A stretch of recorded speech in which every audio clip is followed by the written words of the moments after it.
it off by giving you some good tips and strategies you can use with your children. We are excited to be more involved in Breakfast in a Good Book this year to give you some tips of things you can do at home with your kids. We took a look at the internet to find some videos that we thought were very beneficial. So we're going to start off with a video of reading aloud to your child. Sometimes as third grade parents, I have a third grade daughter also, so I know exactly the boat you're in. We think third graders don't need to be read aloud to, because they can read themselves, they can read chapter books. So this video is just a really great video that talks a little bit more about that and dives into that.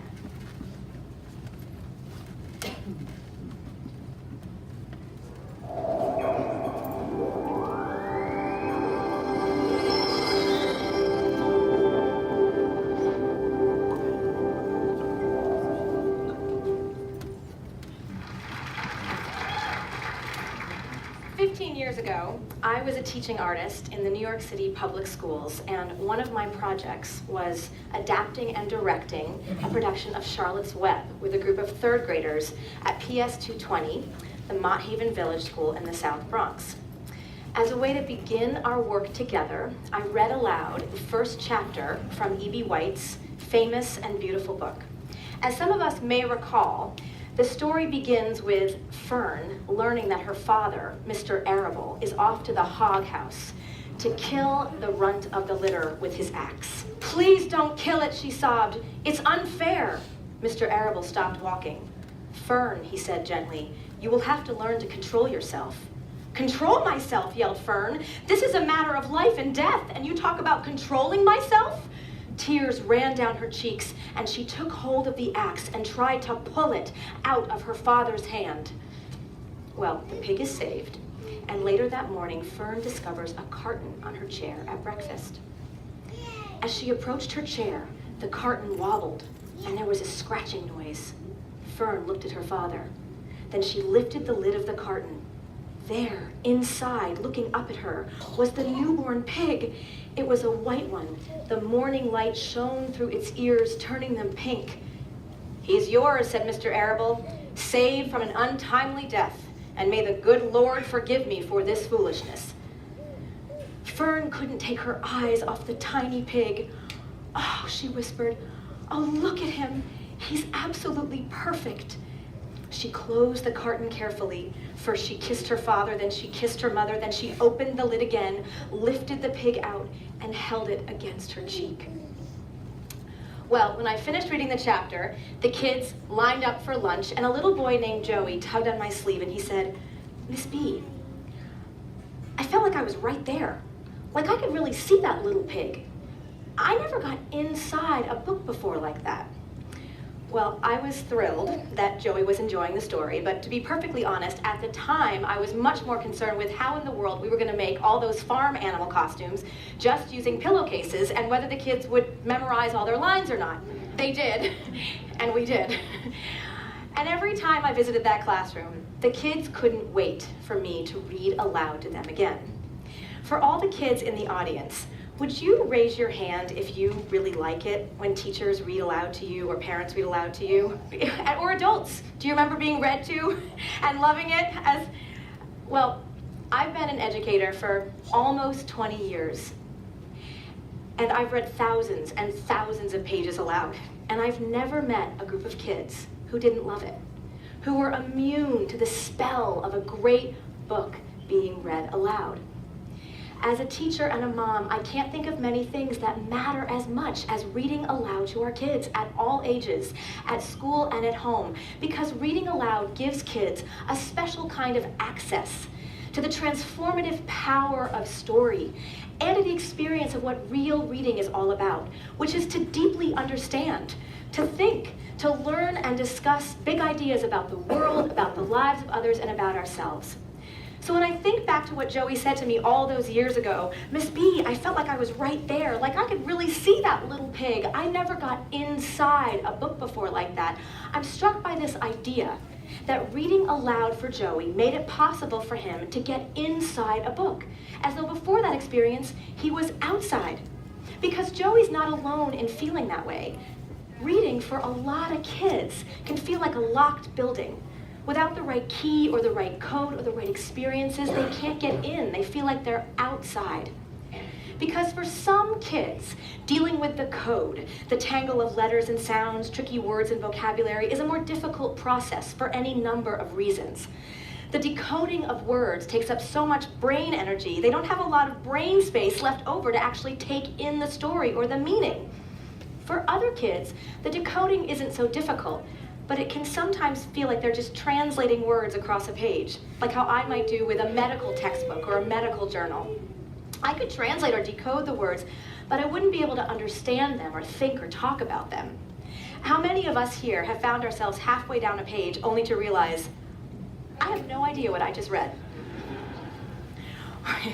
When teachers and parents read aloud, we do the decoding work. We deal with the print and the tricky vocabulary and words, and we free kids to think.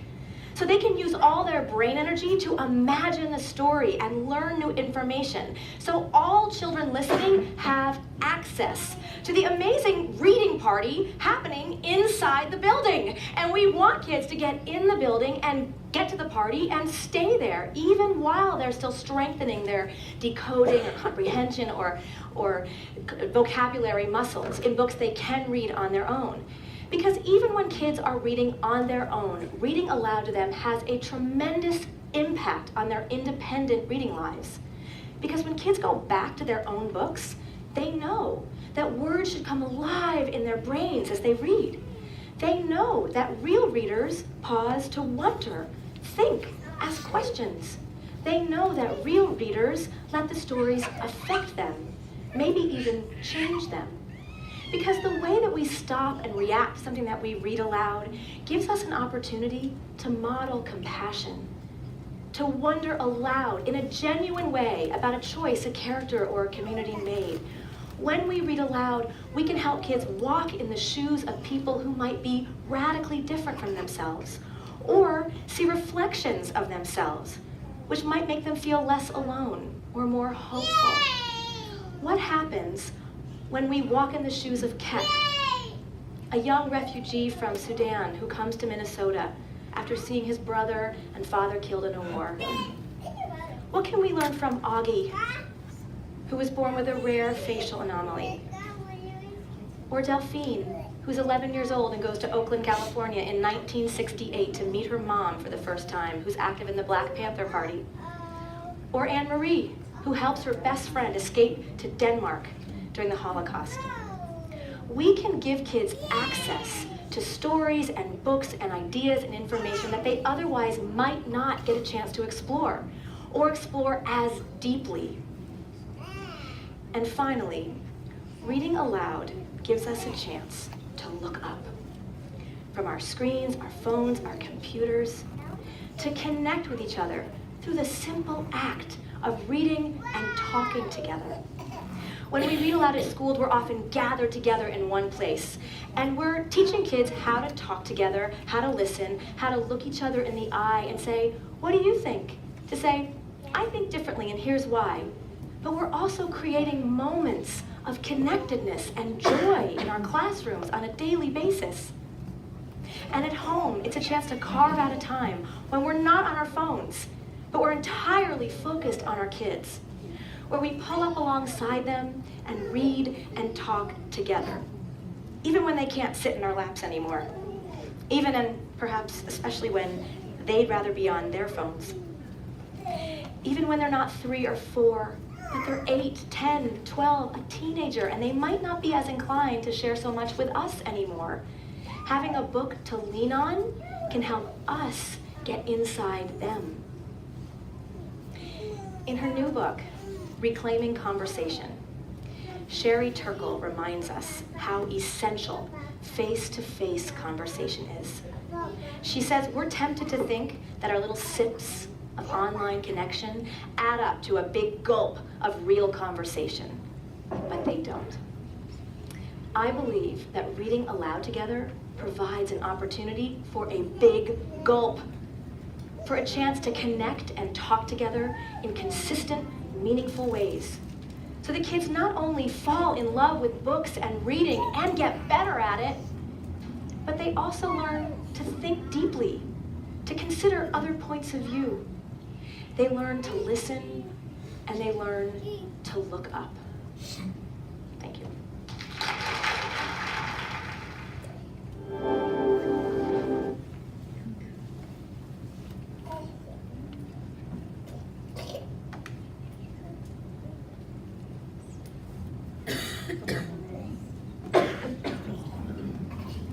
All right.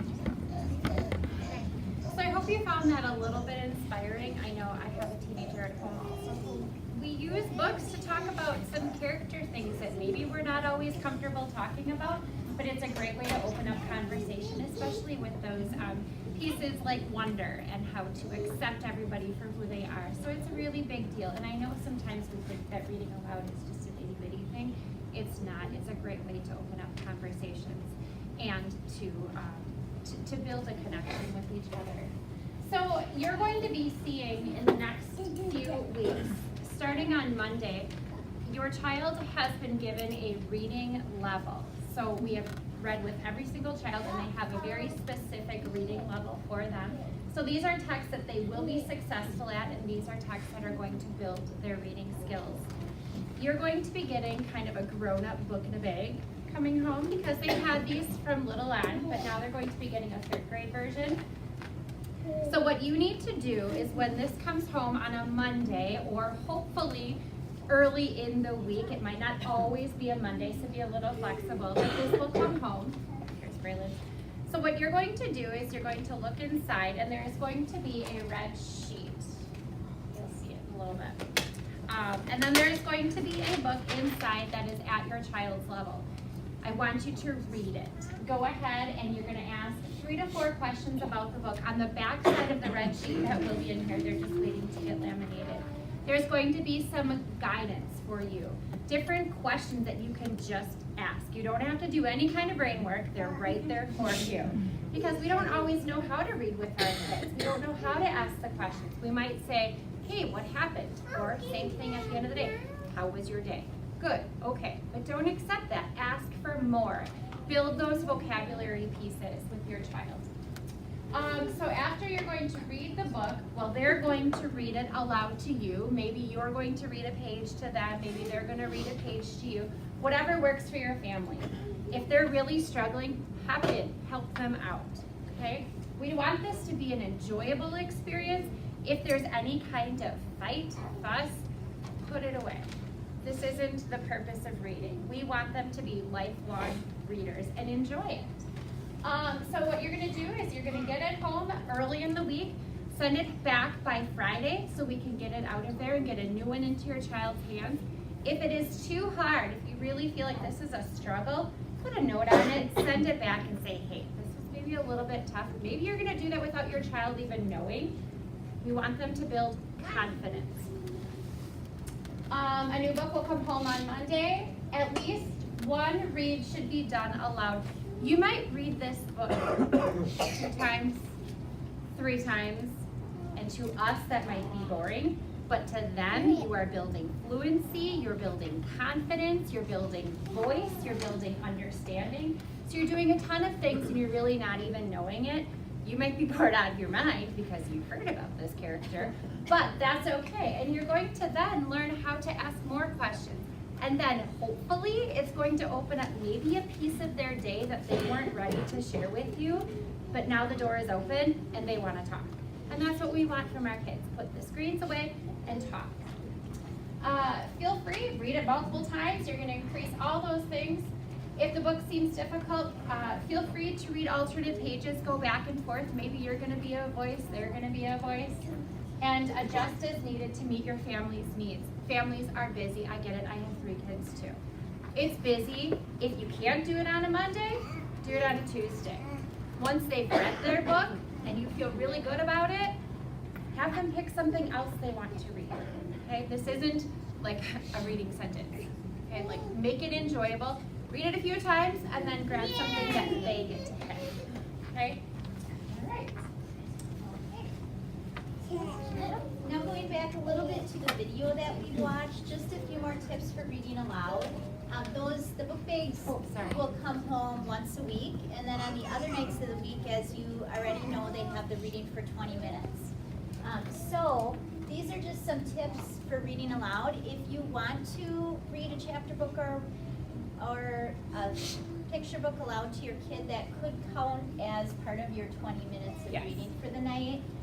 So here are some tips. Find stories that entertain both of you.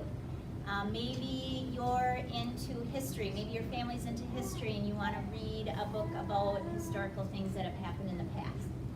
Okay, number 2, be sure to pause and talk about the book, and Mrs. Schmidt mentioned that this is kind of a way to get, talking with your kid. Number 3, try to find a regular time and a quiet, comfortable place for reading together. We've talked a lot in class about finding a comfortable place to sit when you're reading so that you just can really get into the book and get into the reading zone. Number 4, turn off distractions such as the radio, TV. Leave your phone in the kitchen so you're not tempted to just check your emails. Number 5, enjoy this time together. It should be a fun time. And number 6, connect with your child to open communication. I forgot to share with you, these are things you might see. So if you see a thicker book, this might be a 2-week project. We'll put a note in there. We don't expect you to finish a chapter book within a week.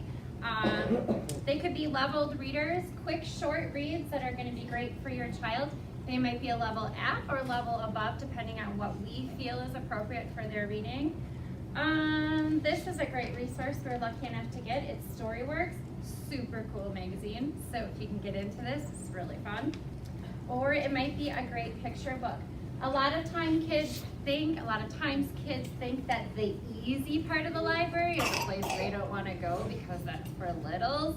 There's great picture books. You can learn a lot from a picture book. You might find an article growing giant pumpkins grow fast. This is a place in Wisconsin that we talk about giant pumpkins. So based on the time of the season or whatever, we might throw something like this in there too. So it'll be fiction, nonfiction, articles, magazines, all kinds of stuff. Trust that your child knows what they're doing. What they bring home, that's what they're supposed to be doing. Okay, so trust that they are mature enough to make those decisions. With the magazine, the Storyworks, there are maybe 10 articles in there, so don't feel like you have to read every article in there. Maybe pick one that your child wants to read. It's pretty cool. There's fiction, nonfiction, plays. You could have some plays at home. Okay. Great literature titles, we just kind of Googled. This is a great teacher website. If you're looking for great titles to share with your child, just Google it. There's a ton. Pinterest, if you're on Pinterest. We have some little bookmarks that Miss Pino is going to hand out. It's 2-sided. One side is great book series to get into with your kids because kids love series, and if you can hook them once, you're going to keep them going for the next 30 books. These are just some titles. How to be cool in the 3rd grade. And this is a great one too because this is him, but that's what he wants to look like. There's a lot of conversation there. 3rd grade angels, which we both have. Goonie Bird Green by Lois Lowry, a great author. These are fun. Miss Daisy is Crazy, the Dan Gutman series. My Weird School, I'm sure you all have a million of those. The World According to Humphrey. He's cute. Sideways Stories from Wayside School. Oh, the One and Only Ivan. If you want a tearjerker, grab One and Only Ivan. It's a great story. Quick read. Your kids are going to love it. Prindle. That one's fun.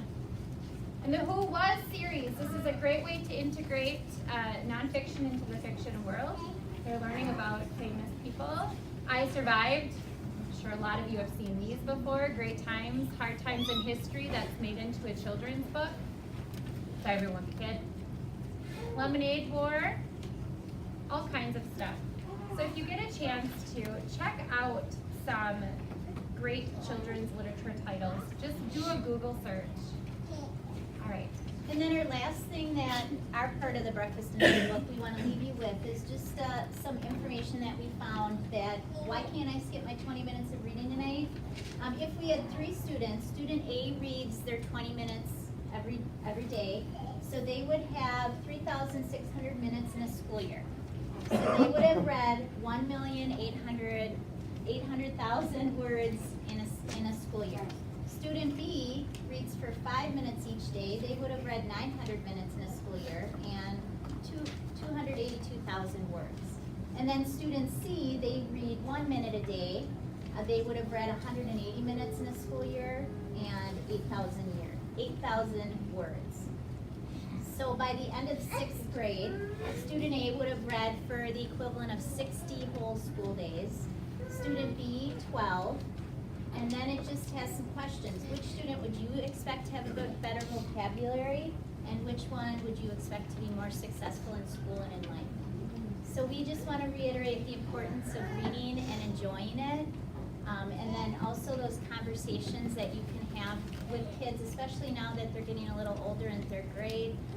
Some of those great conversations you can have with them through books.